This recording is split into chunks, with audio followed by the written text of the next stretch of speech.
আজকের দিনে দাঁড়িয়ে আপনি যে বিষয়টি নিয়ে সবথেকে বেশি চিন্তিত এবং ভয় পাচ্ছেন, সেটাই আপনার সবচেয়ে কম ক্ষতি করছে। কি বিশ্বাস হচ্ছে না তো? ধরুন আপনি সকালে ঘুম থেকে উঠলেন, ব্রাশ করলেন, টুথপেস্ট মুখে নিলেন এবং কুলি করে ফেলে দিলেন। এরপরে রান্নাঘরে গেলেন, প্লাস্টিক বোর্ডে সবজি কাটলেন, নাস্তা করলেন, একটু পরে চুইংগাম মুখে পড়লেন। এবার আপনি বলেন তো, এই ৩টির মধ্যে সবথেকে বেশি প্লাস্টিক কি থেকে খেলেন আপনি? বেশিরভাগ মানুষই একটি উত্তরে দিবে টুথপেস্ট, এবং এটাই স্বাভাবিক, কারণ আজকে এই বিষয়টি নিয়ে পুরো দেশ কথা বলছে। গত সপ্তাহে একটি খবর এসেছে, ইউএসডি এর গবেষণায় বাংলাদেশে ৩৪টি টুথপেস্টের মধ্যে ২৪টিতেই মাইক্রোপ্লাস্টিক পাওয়া গিয়েছে। জাহাঙ্গীরনগর বিশ্ববিদ্যালয়ে একটি ল্যাব টেস্টে দেখা গিয়েছে ১০০ গ্রামে ২০ থেকে ৩২০টি কণা পাওয়া গিয়েছে, এবং এটি সবথেকে বেশি পাওয়া গিয়েছে ম্যাডিপ্লাস ফ্লোরাইড জেলে। বাচ্চাদের যে ৬টি টুথপেস্ট রয়েছে তার মধ্যে ৪টিতেই একই জিনিস পাওয়া গিয়েছে। হাইকোর্ট নড়ে চড়ে বসেছে এবং তদন্ত কমিটিও হয়েছে। ঘরে ঘরে মানুষ এখন প্যাকেটটি উল্টে পাল্টে দেখছে, আমার ব্র্যান্ডের নামটিও কি মিলে যাচ্ছে? আপনিও হয়তো তার ব্যতিক্রম নয়।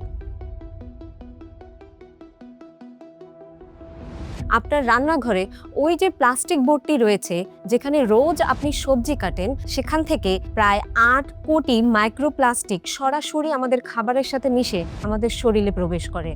ভাবুন তো, একটি বোর্ড থেকে ৮ কোটি মাইক্রোপ্লাস্টিক। এখন আপনারা হয়তো ভাবছেন কাঠের বোর্ড ব্যবহার করব, কিন্তু কাঠের বোর্ডও নিরাপদ নয়। কাঠের বোর্ডেও পাওয়া গিয়েছে প্লাস্টিকের বোর্ডের চেয়েও বেশি প্লাস্টিক। এবার আসুন চুইংগামে।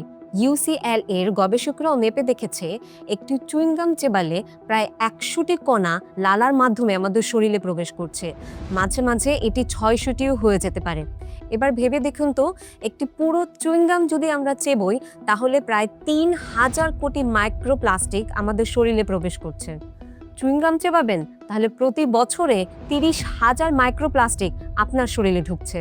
এবার আপনি ভেবে দেখুন তো, একটি টুথপেস্টে ১০০ গ্রামে ৩২০টি মাইক্রোপ্লাস্টিক কণা, যা আপনি গেলেনও না। অন্যদিকে একটি প্লাস্টিকের বোর্ড থেকে ৮ কোটি এবং চুইংগাম থেকে কয়েক মিনিটেই ৩,০০০ মাইক্রোপ্লাস্টিক আপনার শরীরে ঢুকছে। তাহলে কি টুথপেস্টের খবরটি মিথ্যে? না, একদমই না। খবরটিও সত্য এবং যৌক্তিকও। কিন্তু সমস্যাটা আসলে অন্য জায়গায়। আমরা সেই সব বিষয় নিয়ে চিন্তিত থাকি বা ভয়ে থাকি, যা পত্রিকার প্রথম পাতায় ছাপা হয়, কিন্তু যেটি চুপচাপ আমাদের প্লেটে এবং মুখে ঢুকে যাচ্ছে, তা নিয়ে আমাদের কারো মাথা ব্যথা নেই, কারণ সেটি নিয়ে কোনো হেডলাইন হয় না। মাইক্রোপ্লাস্টিক আসলে একটি প্রোডাক্টের কোনো সমস্যা না, এটি আসলে আমাদের জীবনযাত্রার সম্পূর্ণ একটি প্যাটার্ন, আর এই প্যাটার্ন কখনো হেডলাইনে ধরা পড়ে না। For more videos like this, follow us because we share stories that matter.